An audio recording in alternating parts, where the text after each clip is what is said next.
Hello, my name is Gabe the Babe. Otherwise known as Ellie. Ellie Presco. I am Nina Arnone. Yeah, you are. And welcome to Office Hours. Your hair is not that bad. I just hate it.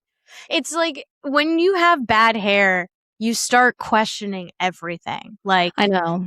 Is the idea that people can like go through their day being like, oh, I don't like my hair, or I don't think about my hair, unimaginable to me. Oh my God. I start being like, my career's actually really bad. And I actually haven't done anything worthwhile with my life. And I am unlovable. I'm unlovable and I suck. It's really, I agree. It prompts everything. It's you know the mantras in the mirror where it's like, I am worthy, I am successful, well, my hair looks like this or any other format that I don't find appealing or flattering, or even, dare I say, godless. I am like, I think I'm the scum of the earth because I'm so ugly that I simply cannot be capable of love or success, especially when my cat starts chewing on my hair. And Ew. Then literally, I don't ask for it. It just happens. Gotta stop that. Don't get too close. Well, it's not something that I want. Motherhood's hard. Your kid's not always going to do what you want them to do. Actually, more often than not, they're going to start shit. And then when even, that behavior ceases, but it's ceasing not because the behavior is getting better. It's because they're like, your hair is actually so straw-like and unappealing in my mouth that I don't want to, continue on with that disgusting straw that I've put on my sandpaper. When you have a sandpaper tongue and there's something that actually feels worse than having a sandpaper tongue, it's time to go and get a haircut. Is what I've learned. Yeah. I put a bunch of stuff in my hair. I don't think anyone should be putting my hair in their mouth. I don't think they should be putting the products I put in my hair in their mouth. I do that too. I have glossing spray that I spray on the brush and I brush through and it helps for 5 minutes and then it just turns into this again. This delightful image that you see here. Are you going to Luke? Yeah. Hell yeah. You gotta talk to him about products, I think. I know. I haven't really done that before. You need a leave-in conditioner and a... So I did do some internet research, and the one thing that they said was the K18 mask. I mean, the internet said, hey, your ends are actually so dead that they just kind of need to be chopped, which I emotionally prepared myself to lose 2 inches. It's because normal. Literally it's growing and it's just it is just breaking. It is not growing past here because it's just breaking falling off. Yeah, breaking off. So you have to cut it to grow it. So yeah, exactly. So I need this absolute treason to leave and then allow it to grow properly. But they did say for the rest of my hair, the K18 will be helpful because it'll just help, with the hair that's towards my roots, keep that healthy. So that way I don't go through this again. Because part of me is so terrified that this is the evolution of my hair texture. And because, as your sister has taught us, your hair texture changes every 8 years. Mm-hmm. So I'm I had a full crisis of holy shit, is this it? No, I think because you shouldn't just leave your hair dry, too dry. You should be putting something in it. Yeah. It's you lotion your skin. Yeah. You need to lotion your hair. Because if you don't, it gets dry. And I think this is the same thing. I think you need a leave-in conditioner. Probably routinely doing masks. I do that too. And it still looks like this. I mean, maybe you have a bad one. Maybe what you have doesn't work for your hair. Could just be that. Yeah, I gotta figure that out. I've never. Yeah, I gotta just ask about products because I'm doing it alone and I don't even really know why. Anyway, what are you insecure about? Come on, let's get on the even playing field here, please. Well, I told you my bangs were freaking me out because of my new glasses. Yeah, that's true. That was messing me up. Yeah. I'm insecure about plenty of things. I'm on my period right now, so everything's an insecurity. So true. It's just a minefield. Yeah. If someone looks at me wrong, I'm like, oh, I did that. somehow I'm responsible. Yeah. Yeah, makes sense. I mean, we talked about it last week, all my clothes. But I just got some new clothes. How's last that week, coming 2 weeks ago. along? Finding your style. I went to TJ Maxx, got some clothes. Nice. Oh, I'm saying we talked about it last week. I don't know if we talked about it on the pod. We didn't. It was off the record. Oh. Yeah. Yeah, I was feeling Do a rehash, yeah. Yeah, I was feeling very insecure about my style. Not that it was bad, but it didn't feel like me anymore. Mm-hmm. I am 27. I will be 28 at the end of summer. Delete it old. Yeah. And the clothes that I have are just from the style of someone in college in their early 20s, stuff like that. And not that it was bad, but I put it on and it just feels weird now. And I kind of had the epiphany when I was out at some art festival thing, walking around, saw someone who works at my work, but we don't work together, but I just knew who they were. And then I was like, oh my God, if they came up to me, I wouldn't want to be wearing what I'm wearing. And I was like, oh shit, I don't like any of my clothes. And then things felt like they weren't fitting correctly anymore, either because the style of someone in their early 20s is usually clothes don't fit. Yeah. Or usually someone who like smokes weed, drinks coffee, never eats. Yeah. Because every piece of clothing I wore was giant pants, tiny top. Yeah. That was literally my entire wardrobe. Yeah. And it's a good look, but I want to like level it up a little bit. You know, someone who's like close to 30 would wear, not insane that you're almost 30. That's a separate issue. Wild. I'm not going to be able to record in 2 weeks, I don't think, because I'm still going to be in Peru. So, You're going to Peru? Oh, interesting. Did I not tell you this? I thought I did tell you this. No! Oh my God, that is hilarious. You're going to Peru? I'm going to Peru on Friday, and I'm there until May 4th. Yeah. You just got back to the country. I know, dude. Who's taking you to Peru? My cousin's turning 30, so I'm going. Yeah, Man, so we're you doing and I a were big, going to go to Peru. You and I were gonna go to Peru? You remember, like, a year and a half, no, 2 years ago, probably at this point, we were going to go to Peru. This is ringing a bell. Yeah, I think so. Yeah. You're going for, how long is that? What, 2 weeks? Oh, it's 11 days, so it's just under 2 weeks. Yeah. It's going to be so fun. Yeah, Is it all the cousins? I can't believe. It's just girls. got back to the country. I know. It's too privileged to say that I'm a little overwhelmed. Like I kind of. Yeah, I would be. Yeah, I kind of your like. last trip was so overwhelming. It was so. I mean, it was a lot, and then we ended up getting like snowed in. And I just oh my God, this is gonna be mildly insufferable, and it's really not gonna do justice to the red pillars who found our Instagram. But I really have a lot of anxiety being away for that long from my cats again. Like, I'm genuinely like, I just got back. It feels like it. Like, I just got back. We just got into the routine again. Because, like, my baby boy is only like 6 months old. So 2 weeks is like, like a couple of years for the average person. So I'm just, I'm like, oh, God, I just don't want to leave them again. I just got them back. It feels like. Well, because also, we got back at the end of February from Europe. So it's been like you'll have been home for 2 months, basically. Almost. Not even.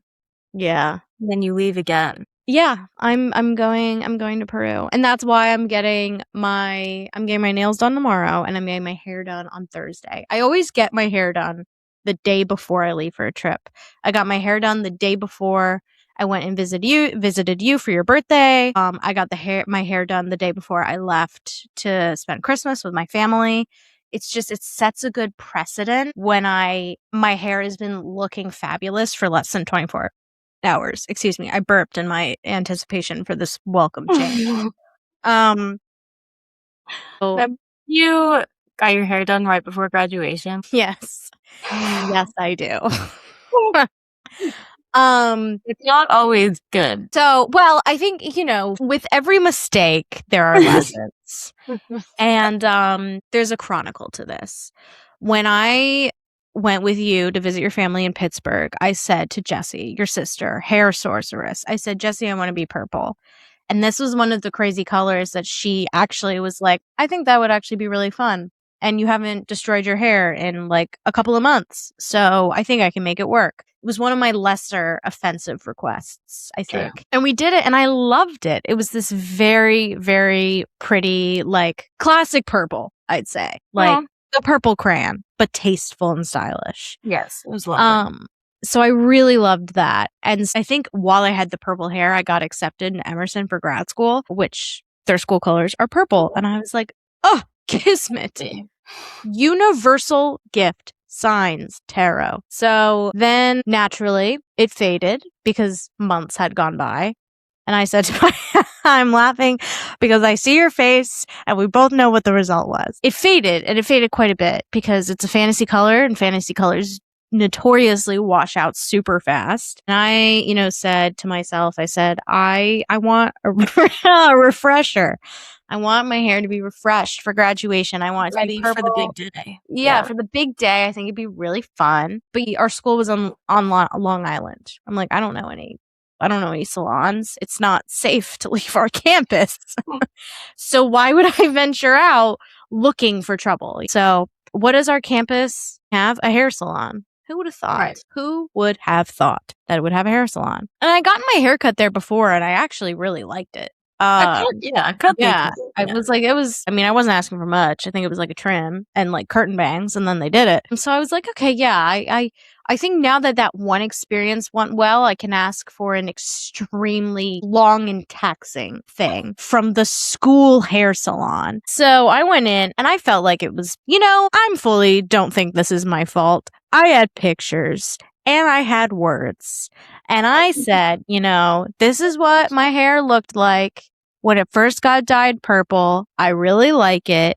It's since faded. I want it to look like this for graduation. And she said, oh yeah, I can do that. And it turns out she couldn't do that. She couldn't do that remotely. Liar. Yeah. She lied. Either she lied or she's blind or we don't know. And everyone sees colors differently. And I think that that's beautiful. But that didn't really work for me because what happened is my hair was dyed. Would you say it was blue? Oh, yeah. Would you say it was blue? I would say it was prominently blue. It was royal blue. It was a blue sun, moon, and rising blue. If you think of what a high school blue, their colors of a high school, that blue, the crayon, the color that you wouldn't even wear on your top because it's weird blue. Too blue, some would say. Yeah. And that's what Ellie had. That's what I had. Yeah. No, I was thinking of a different experience when you got it dyed orange and your mom screamed. Yeah, she screamed. Yeah. No, she didn't scream with this one. I think it was sort of like, oh my God, she's never going to have a job. Kind of thing. And I think out of survival, I convinced myself that I was like, I have my hair some crazy colors. I think if I have the confidence, I can rock this. I mean, the picture looked good from our graduation. Well, so I actually did convince myself that I thought it looked good and that it was fine. Because what else can you do? Also, I was 21. I didn't know how to advocate for myself. So, of course, I said I liked it. What was I going to say? No? I think actually it doesn't really look like the picture. Do you think you could change it? Hell no. Not at 21. Not at 21. So, you graduate college and it all goes well. And then I might have told this story before, but basically, after you graduate college, and if you live in the dorms, they say, congratulations for graduating. You have an hour to get all your stuff out and leave. Like you have get out. Right off, get out. You're not paying us anymore. Get out. Yeah. So I had an hour to, in my cap and gown and heels and dress, run back to my dorm and quickly empty it out because they're already there's a guy with a classic timer stopwatch that clicks. We're waiting. When it hits 60, we set you on fire. Like, you don't want to know what we do when the clock strikes 12. Could they have given us the rest of the day? Yeah, no one was moving in, but no one's moving in. Spring classes don't start for like another weekend, and yet they're like, we're not getting your checks, so go. Be on your merry way. Out. Go.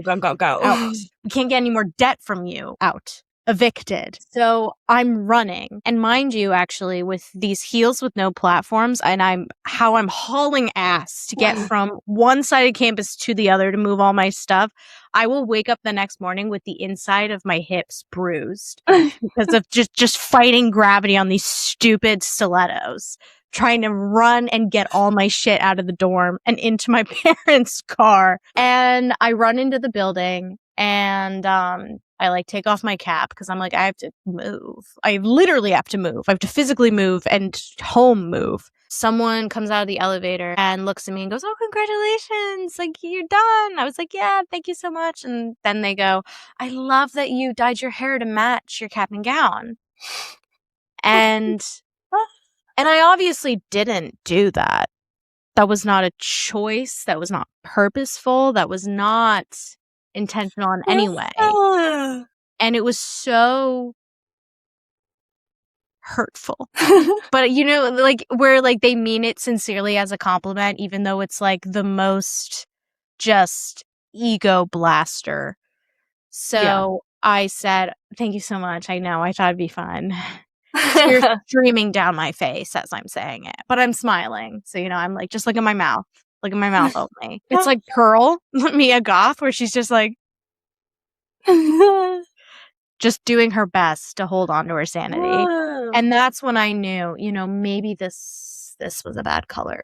Maybe this wasn't good.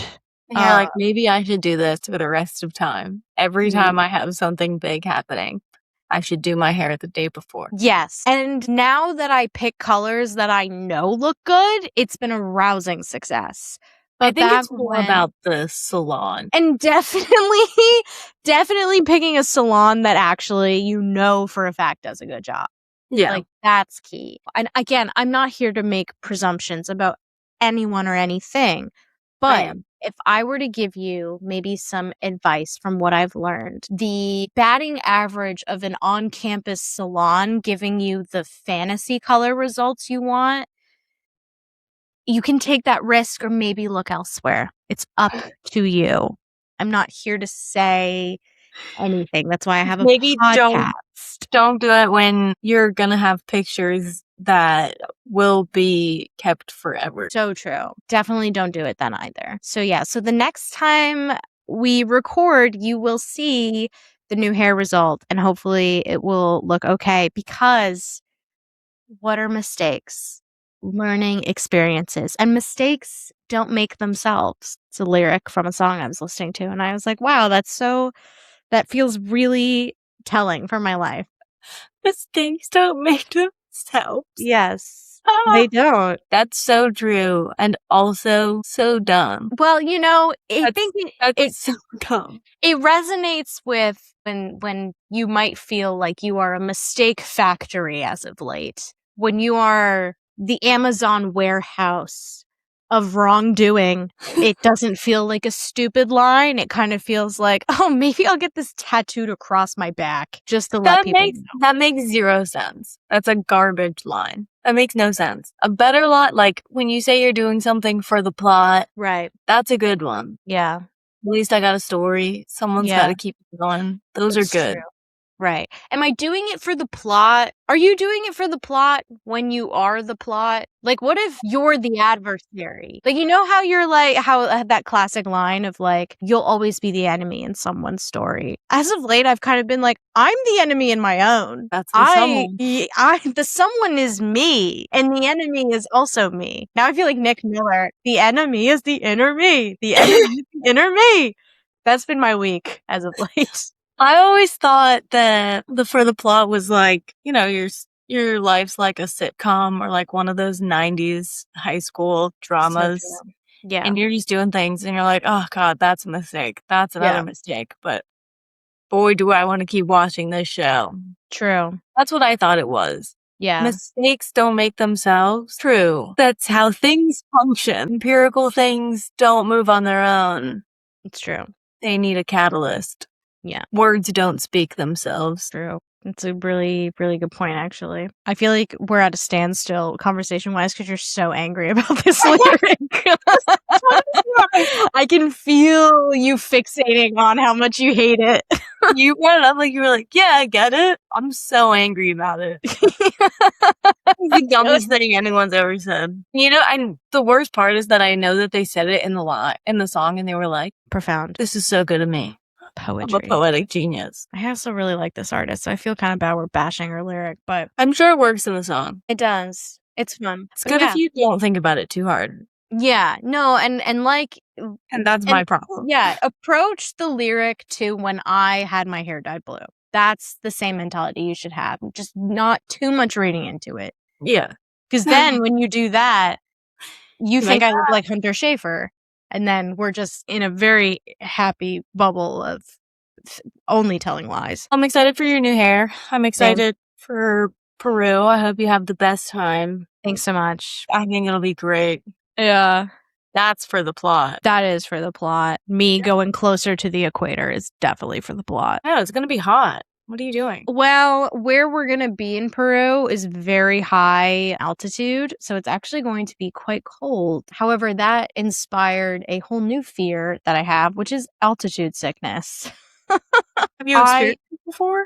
No, because I've gone above and beyond to avoid it. When I was in the Alps, altitude sickness was a very real fear because you are thousands of feet above sea level. And there was an opportunity to go on this little like lift thing that took you to the top of this peak that was 14,000 feet.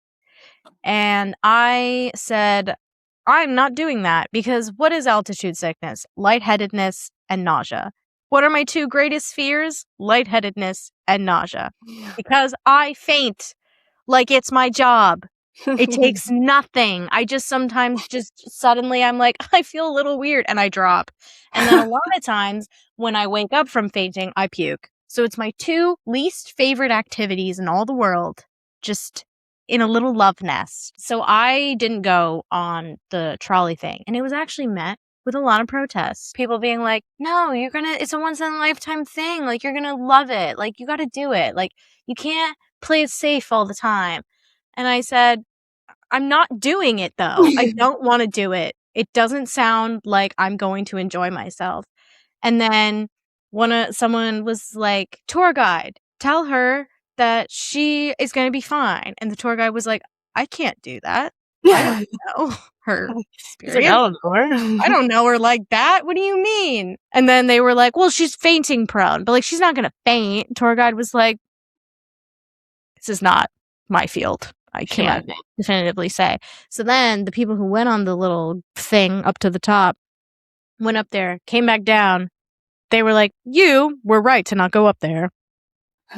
Because they felt it. They were like thin breaths, like couldn't really catch their breath, really dizzy. And then what's the worst thing you can do when you feel that way? Have alcohol. What did they all do? Alcohol. So anyway, this is all to say, I did not do it, and I'm a little scared that I am going to get altitude sickness. I bought the fucking, like, wrist thing that sends currents into your veins to, like, basically, I think I'm not a doctor. I don't know if you guys could tell. It's kind of hard with my eloquent speaking at times, but I'm not a doctor of anything. And so, but what it does, I think, is it turns off the receptor in your brain that like manages like equilibrium, where it's like, oh, I feel dizzy, and oh, I feel like I'm going to throw up because I feel dizzy. It doesn't like cure it, but it kind of helps trick your brain into being like, no, I'm fine. I feel actually totally stable and good. So I bought one of those, and it was kind of expensive, but I was like, I think this is worth it because we're hiking. We're doing Rainbow Mountain and Machu Picchu. So I got the thing, and I hope it'll be fine. I'm blessed and excited to go on this, but it is a little outside my comfort zone because one, I'm a homebody, and two, when I do travel, I'd like to travel to places that are dark and stormy with sordid histories. So yeah, so be good. But I am very excited to just be home and be with my cats and do writing just for a fun little hobby and then truly never leave my house. I have quite a few like social interactions coming up. You're in all of them. But the people are coming to me. I'm like, I'm not going fucking anywhere. I'm not leaving for the foreseeable future until the end of summer. Like, my summer will be spent just right here, my little butt in this little chair, doing my dumb little remedial tasks. That's what my summer will be. People are going to be like, oh, I'm traveling the world. I'm going to be like, I'm actually going to put my head into my intestines like Rasputin from Anastasia. That's how homebody I'm going to be. That's my plan. You're going out of the country again. That's crazy. I know. It's like don't feel bad for me, but I'm blessed and I'm also stressed. I'm glad you're getting experiences in life. That's fun. Yeah. My therapist said, how is this trip going to play to your strengths? Because we're going to a land that is warm and a land that is humid, and a land that is going to consist of a trip that has a lot of strenuous physical activity. Yeah. And I said, play to my strengths. We've only listed things that take me down. And food you don't really eat. And food that I don't eat. There's no peanut butter and jellies. Yeah. How is my close-minded white bullshit ass gonna handle the lack of Uncrustables? I have no idea I'm like worried for who you'll be when you get back. Well, the whole thing is this trip is not for me. Like, this trip is not about me. So how is it playing to your strengths? That's so interesting you say that, because when she said that, I said, our time is up. And she said, I'm actually the one who says that. One, you're wrong. And two, you don't really get to say that, I think. So, did you hear me just nervously gulp? I'm like so scared to leave my cats behind and try new things. It's just not where I thrive. I'm nervous. You can't answer this. So what I'm theorizing, it's been a long week. I'm having troubles. It's Monday. What I'm theorizing is I really try not to be a closed-minded person. I really try to garner all the perspectives because I grew up very, very loved, very protected, very sheltered. And that can usually blend into creating a child who grows up to be a fucking asshole. So, in my journey to not turn into that, I do think it's important for me to step outside of my comfort zone because I really don't do it very often. I love my house. I love my side jobs. It's my routine. It's where I feel secure, safe, and fulfilled. And I think doing things where I don't feel all those things simultaneously is going to broaden my horizons. And also, too, I mean, I think it's the classic cliche of just like being in a culture that is not yours, I think can only benefit other people, like, and the people who are visiting there, garners perspective. Also, being in a place where English is not the dominant language makes you have to be more resourceful about like communicating and using public transit and navigating through the world as yourself with not all of the luxuries that you are used to. So I think it'll be really fun and also really good for me to experience it in that way. So I think I will come out of it. I want to say Tanner, but that's a blatant lie. Deeply hungover and deeply learned. That's what I think it will be. And if I don't throw up this trip, that's growth. That is growth. Whether it be from too many cocktails, altitude sickness, general unrest about my intestinal lining or emotional state.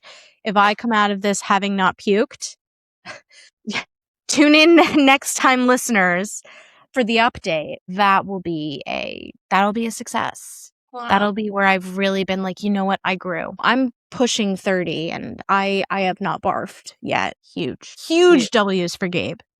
So that's kind of the gist of what I said for playing to my strengths. That was a beautiful justification. Thank you so much. I'm manifesting it to be true. We'll see how it goes. Yes, so I will be out of the country and I won't be tan. You'll have more freckles. That's probably what will happen. That's true. That's always what happens. I got my SPF 100. I'm ready. They said, get your bikini so we can tan. I said, I'll get my bikini and I will wear clothes over it. Not dealing with another digital camera episode. Not doing that. You go through that one time and you don't ever go through it again because you learn. You learn. Now, Kyle said anything above SPF 30 is kind of infinitesimal one. How much more it helps. I don't care what he thinks. I'm doing me. He can fuck right off with his science facts. I need the extra coverage, all right? An Italian would say that, wouldn't he? True. That's an Italian propaganda. That's Italian propaganda. You get a little more melanin in your skin than the average white. And you're like, SPF 30 plus is kind of a load of crock. You have no idea what you're talking about. You can't say that to someone whose ancestry fucked their siblings. We need extra help. We need extra coverage. You don't get to be like that. I'll make sure he knows. If you could fax that to him. Great. Fax the transcript. So what are you going to do while I'm in Peru? I was just going to work. Go to TJ Maxx again. I know, we kind of derail. Clothes. Your identity. As I struggle to find mine, how are you stylistically finding yours? You know, I did that. That was pretty good. I'm trying to find my style as an adult. Mm-hmm. While Ellie explores the world. I like my clothes right now, so. I filled a bag with clothes, not that were bad, but that I just don't want to wear anymore. They were 22-year-old clothes. Yeah. And I was like, oh, but I love this top. But you haven't worn it in 2 years, even though you wore it all the time then. If you're not going to wear it anymore. Got rid of a bag of clothes. And then I went to TJ Maxx and found a couple of tops that I like. This being one of them. It's cute. Just a normal top, normal person clothes. Also, some of it was like what to wear to work as an adult. Button down, turns out. Always cute and safe. Yeah. I had 2 Fridays where I ended up accidentally matching one of the senior leaders in the agency. A dude. So I was dressing like a dad. Right. Well, it's happening. Your insides are finally matching your outsides. Yeah. The second week it happened, he was like, he's like, oh my God, why am I dressing like a chick? Like down to the shoes. Like everything was the same. Yeah. They were some of my favorite outfits. And I was like, you guys got this figured out, I guess. Got some tops there. Probably gonna do some more. I'm trying to be more, because I mean, you know, I hate spending money. So I'll always be like, oh, I like this. And then I don't put it away. Then you put it back on the rack and you leave. And then I come home and I'm like, oh, I hate all my clothes. Yeah. So I'm trying to get over that a little bit. Enough to like have a few clothes that I like. You're allowed. Turns out I needed that validation. So that's been kind of fun. And then I'm also like going on Pinterest again to look at clothes of like, Pinterest. What do I actually like? I've also been going through my Pinterest and getting rid of things that I don't like anymore. Wow, you're spring cleaning your Pinterest board. I am.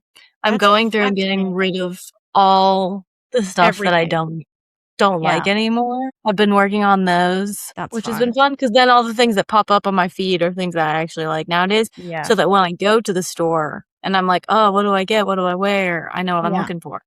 Yeah. That's smart. So Let's see that's what you fun. recently did. Pop up my weekly Pinterest check. Oh, yeah. Vision board stuff. I love it. I love it. That's amazing. And then where's my 3 weeks ago. That's interesting. I've been busy with me. 3 weeks ago. That's so. And what's the last pin? Oh yeah, the fucking jellyfish hand. That's the last time you thought of me. Was thinking about my complexion. Or lack thereof. You're thinking like, oh yeah, I have a best friend who actually doesn't need an X-ray machine. She just, the doctor just looks at her and can see everything just fine. Put it back on the screen so that people can see it. How dare you? Me in Peru. Me actively. That's great. Dude, I know. It's hard being me. It's hard being your own enemy.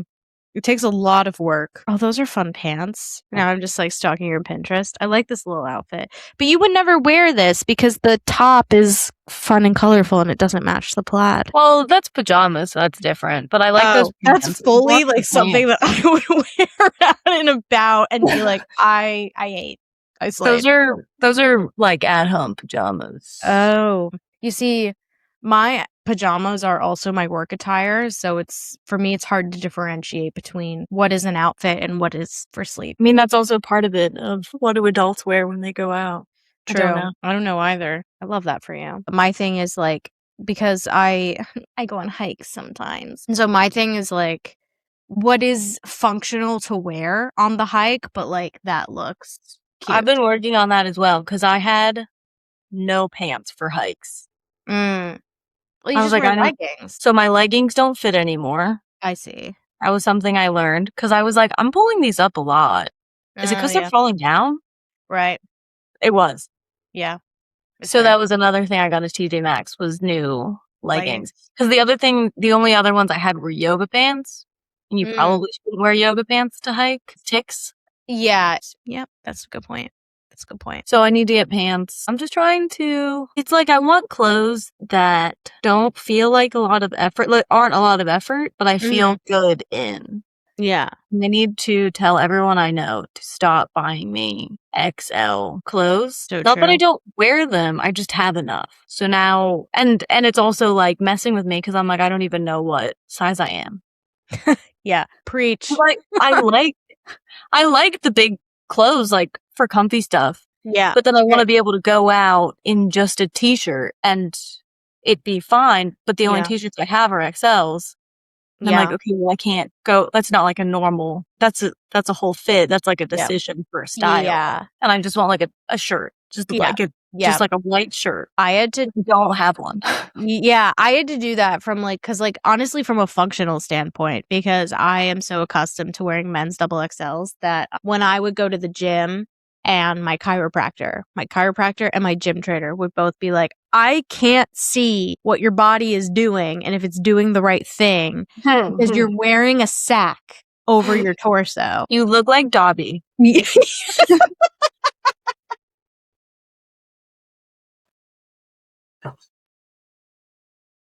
In every sense of the word, too. Just like, you have the same amount of hair, you have the same fearful expression, and you keep saying, Harry Potter has given Dobby a sock.